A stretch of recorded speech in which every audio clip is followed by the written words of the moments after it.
के नक्शे पर जब भी किसी समझदार और तरक्की पसंद देश की बात होती है तो लोग सबसे पहले वहां के वैज्ञानिकों, वहां की बड़ी बड़ी कंपनियों और वहां की पढ़ाई लिखाई और वहां की मजबूत आर्थिक स्थिति को देखते हैं। लेकिन हमारे ठीक पड़ोस में एक ऐसा अजीब और अनोखा मुल्क मौजूद है जिसकी पूरी दुनिया में पहचान सिर्फ और खुद के घर में कंगाली होने, दूसरे के आगे कर्ज का कटोरा फैलाने और पूरी दुनिया में मुसीबतें तथा अशांति बांटने की वजह से होती है। जी हां, हम बात कर रहे हैं भारत के सदाबहार सिरदर्द और पूरी दुनिया के सामने बेनकाब हो चुके पाकिस्तान की, जो आजकल अपनी असल औकात को छुपाने के लिए और खुद को दुनिया का बहुत बड़ा शांति दूत साबित करने की एक बेहद नाकाम और हास्यास्पद कोशिश में दिन रात जुटा हुआ है। खुद के घर में आम जनता के खाने के लिए आटे के लाले पड़े हैं। देश की सरकारी तिजोरी पूरी तरह से खाली हो चुकी है, लेकिन इनके बड़े बड़े ख्वाब और कूटनीतिक चालें ऐसी है मानो पूरी दुनिया की चाबी इन्हीं के हाथ में हो और ये जब चाहे दुनिया को नचा सकते हैं। नमस्कार दोस्तों, आप देख रहे हैं हमारा एक खास शो ना पाकिस्तान और मैं हूं आपके साथ तान्या त्यागी। पुरानी और मशहूर कहावत है कि अपनी गली में दो एक साधारण कुत्ते भी खुद को बहुत बड़ा शेर समझने लगते हैं,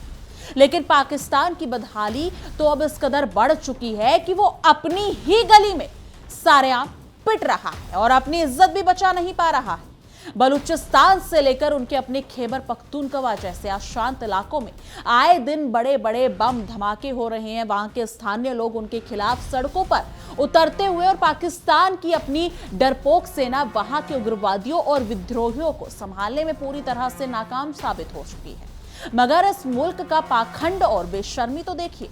ये अपने घर में लगी इस भयानक आग को बुझाने के बजाय 7 समंदर पार अमेरिका और ईरान के बीच चल रही लड़ाई में जबरन बिचौलिया और डॉक्टर बनने का नाटक कर रहे हैं। इसे कहते हैं बेगानी शादी में अब्दुल्ला दीवाना, जहां असली काम और कूटनीति दुनिया के दूसरे बड़े देश कर रहे हैं और पाकिस्तान सिर्फ अपनी खोई हुई अंतर्राष्ट्रीय साख को बचाने के लिए बीच में कूदकर अपनी झूठी वाहवाही का ढोल पीट रहा है। असल में देखा जाए तो आजकल पाकिस्तान की हालत उस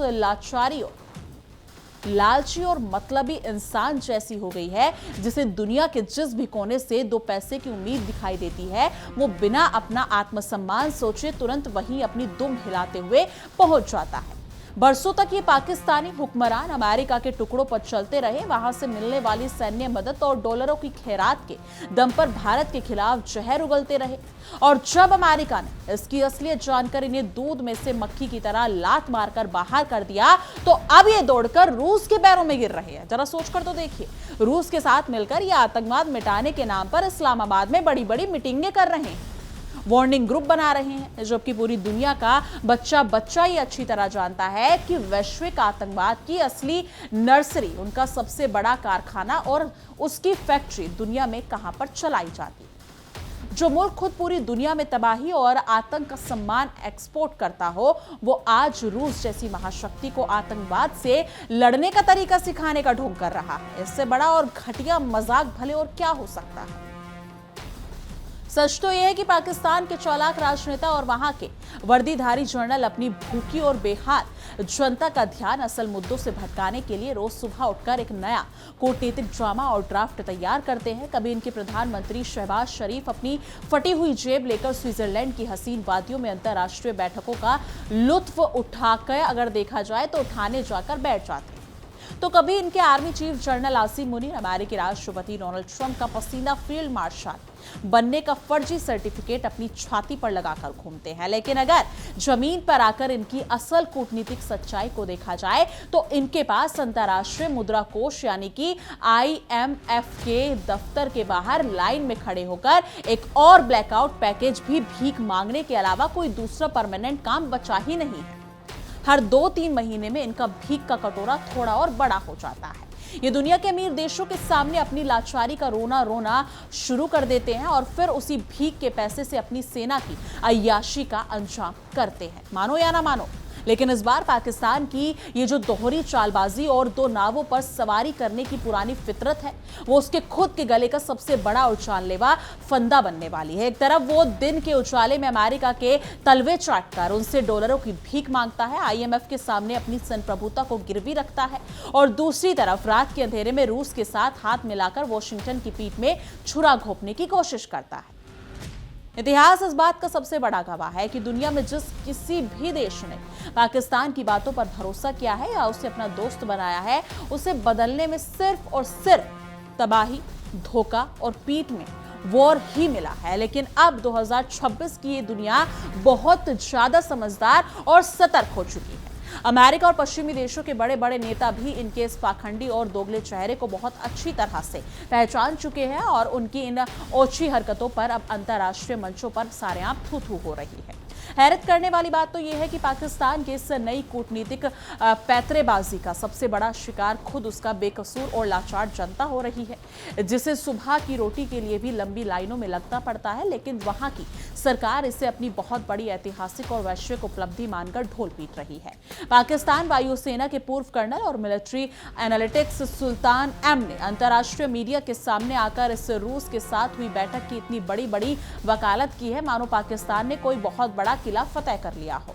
उनका कहना है कि ये दुबशे फॉर्मेट उस रणनीतिक कमी को पूरा करता है जिसे SCO और संयुक्त राष्ट्र जैसे बड़े बहुपक्षीय मंच पूरा करने में नाकाम रहे हैं। लेकिन कोई इस रिटायर कर्नल से पूछे कि जिस देश की अपनी फौज उग्रवादियों के डर से बंकरों में छुपी बैठी हो, वो दुनिया को क्या सुरक्षा का जान बांटेगी और ज्ञान बांटेगी। असलियत तो यह है कि खोदा पहाड़ और निकली चुइयां वाली स्थिति को दुनिया से छुपाने के लिए पाकिस्तानी विशेषज्ञ अब रूस की तारीफों के इस कदर पुल बांध रहे हैं मानो रूस उनके सारे कर्ज चुकाने वाला। पाकिस्तान का दावा है कि वो सीरिया और उत्तर काकेश कि रूस के आतंकवाद विरोधी अभियानों, खासकर शहरी युद्ध, ड्रोन रोटी प्रणालियों और विद्रोह विरोधी रणनीतियों से बहुत कुछ सीखना चाहता है और उनके अनुभवों को अपने यहां लागू करना चाहता है। लेकिन पूरी दुनिया को ये बात बहुत अच्छी तरह जानती है कि पाकिस्तान इन तकनीकों और सैन्य अनुभवों को शांति स्थापित करने के लिए नहीं, बल्कि भारत की सीमाओं पर घुसपैठ कराने और अपनी युद्ध यानी कि प्रॉक्सी वार की नीति को और ज्यादा खतरनाक और आधुनिक बनाने के लिए हासिल करना चाहता है। सोचने वाली बात, सबसे बड़ी बात यह है कि पिछले एक दशक में रूस और पाकिस्तान के सैन्य संबंध जिस तरह से धीरे धीरे पर्दे के पीछे मजबूत हुए हैं, उसने भारत की बाहरी सुरक्षा चिंताओं को निश्चित रूप से एक नया और संवेदनशील मोड़ दे दिया है। साल 2014 में जब दोनों देशों के बीच एक रक्षा सहयोग समझौते पर हस्ताक्षर हुए थे, तभी यह साफ हो गया था कि पाकिस्तान अपनी कूटनीतिक वैश्यवृद्धि के तहत अब वॉशिंगटन को छोड़कर मॉस्को के रूप में एक नया अमीर आका ढूंढने की फिराक में है। आतंकवाद विरोधी अभियानों और संयुक्त सैन्य अभ्यासों के झूठे नाम पर पाकिस्तान लगातार रूसी हथियारों, रक्षा उपकरणों और आधुनिक तकनीक तक अपनी पहुंच बनाने के लिए लगातार हाथ पैर मार रहा है और रूस को रिझाने की कोशिश कर रहा है। गौरतलब है कि रूस की अपनी कुछ खास रणनीतिक और व्यापारिक हितों के चलते पाकिस्तान को सीमित मात्रा में सैन्य हार्डवेयर और रक्षा उपकरणों की सप्लाई करने लगा है, जिसे भारत के नजरिए से एक अच्छा संकेत नहीं माना जा सकता।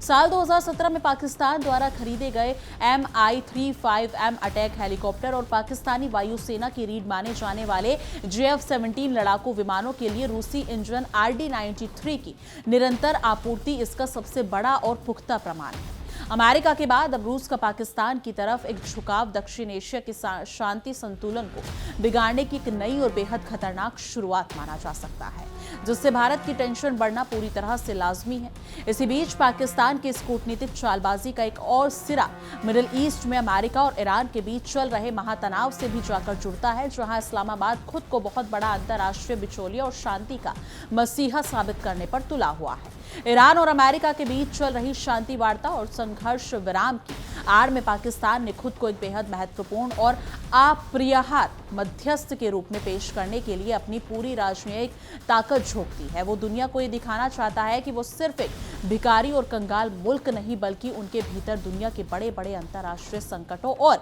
युद्ध को सुलझाने की पूरी औकात और काबिलियत मौजूद है। मानो या ना मानो, लेकिन पाकिस्तान ने इस दोनों धुर विरोधी महाशक्तियों के बीच डाकियों और संदेशवाहक की भूमिका निभाने के साथ साथ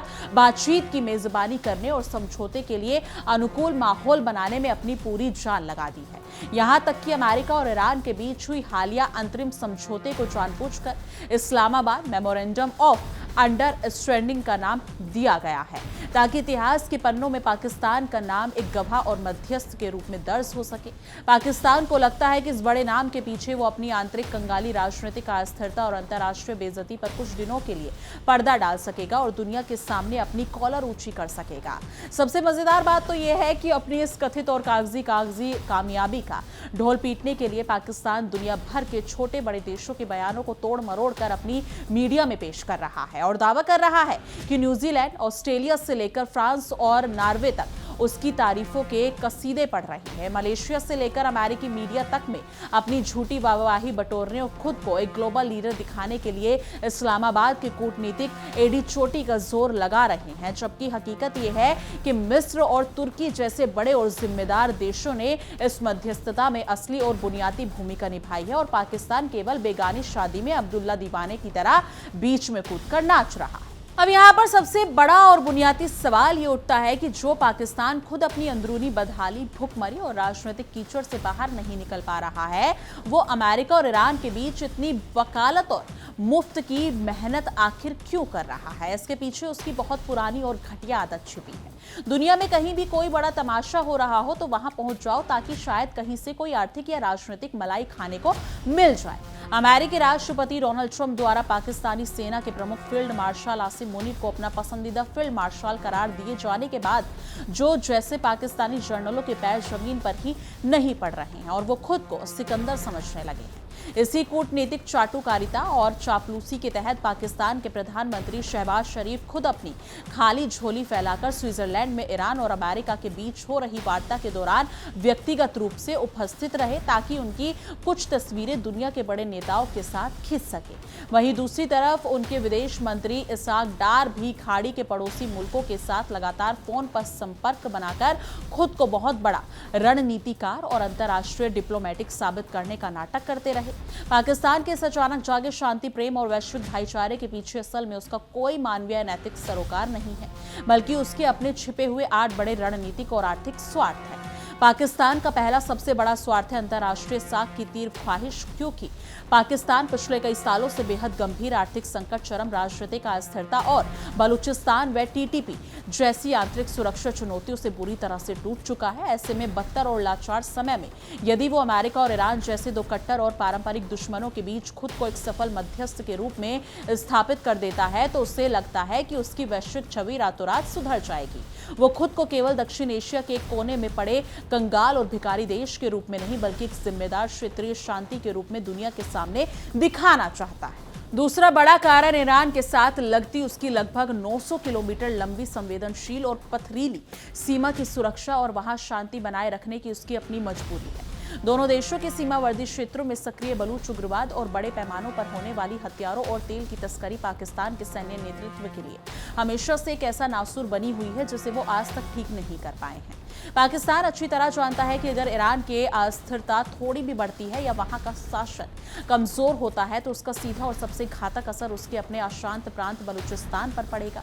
जिसे संभालना पाकिस्तान सेना के बस की बात नहीं है। तीसरे स्वार्थ की बात करें तो वो ये है कि पाकिस्तान की पूरी तरह से तबाह और बर्बाद हो चुकी है ऊर्जा और तेल सुरक्षा का बेहद गंभीर और गहरा संकट। पाकिस्तान एक ऐसा लाचार मुल्क है जो अपनी ऊर्जा और ईंधन की जरूरतों के लिए पूरी तरह से बाहरी तेल आयात और खाड़ी देशों की मेहरबानी पर निर्भर है और मध्य पूर्व में जरा सी भी जंग भड़कने पर तेल की कीमतें सीधे आसमान छूने लगती हैं। हॉर्मुज जलजमरूम मध्य में पैदा होने वाला कोई भी छोटा या संकट अगर देखा जाए तो पाकिस्तान की मृत पाए अर्थव्यवस्था के ताबूत में आखिरी कील साबित हो सकता है। इसलिए वो अपनी खाल और अपनी बिजली बचाने के लिए क्षेत्र में स्थिरता की भीख मांग रहा है। चौथे नंबर पर आता है अमेरिका के साथ अपनी पूरी तरह से बिगड़ते हुए ठंडे और कड़वे हो चुके कूटनीतिक रिश्तों को एक बार फिर से किसी भी तरह पटरी पर लाने का सुनहरा मौका। अफगानिस्तान से अमेरिकी फौज की अचानक वापसी के बाद पाकिस्तान की रणनीतिक अहमियत वॉशिंगटन की नजरों में पूरी तरह से खत्म हो गई है और अमेरिका ने उसे एक इस्तेमाल किए हुए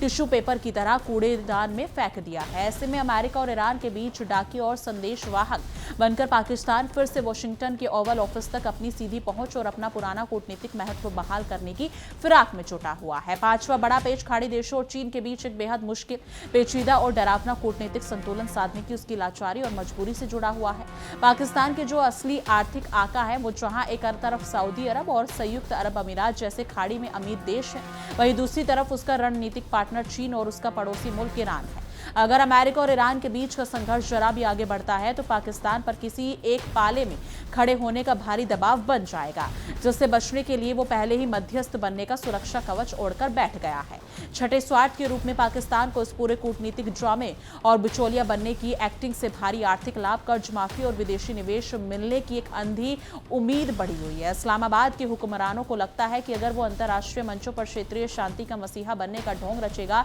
तो खाड़ी के अमीर शेख, अमेरिका के नीति निर्माता और अंतर्राष्ट्रीय वित्तीय संस्थाएं उनसे खुश हो जाएंगी और उनके कटोरे में डॉलरों की भारी बारिश कर देंगी। इसके अलावा ईरान के साथ ठप पड़े व्यापार और ऊर्जा सहयोग को दोबारा शुरू करने की उनकी पुरानी अधूरी इच्छाएं भी इस शांति के रास्ते शायद पूरी हो सकती। लेकिन ये तमाम जो जटिलताएं बनी हुई हैं पाकिस्तान को लेकर, रशिया, अमेरिका, ईरान को लेकर, आपको क्या कुछ लगता है कि जिस हिसाब से स्थिति बनी हुई है तो आने वाले दिनों में क्या होगा? क्या वो पासा खुद पाकिस्तान पर उल्टा पड़ जाएगा या फिर पाकिस्तान सच में ईरान, अमेरिका की मध्यस्थता यानी कि युद्ध रुकवा पाएगा मध्यस्थता के बल पर? इस मुद्दे पर आपकी क्या कुछ राय है? कॉमेंट सेक्शन में जरूर साझा कीजिएगा। बाकी देश और दुनिया की तमाम बड़ी खबरों के लिए देखते रहिए इंडिया डेली और हमारा खास शो ना पाकिस्तान।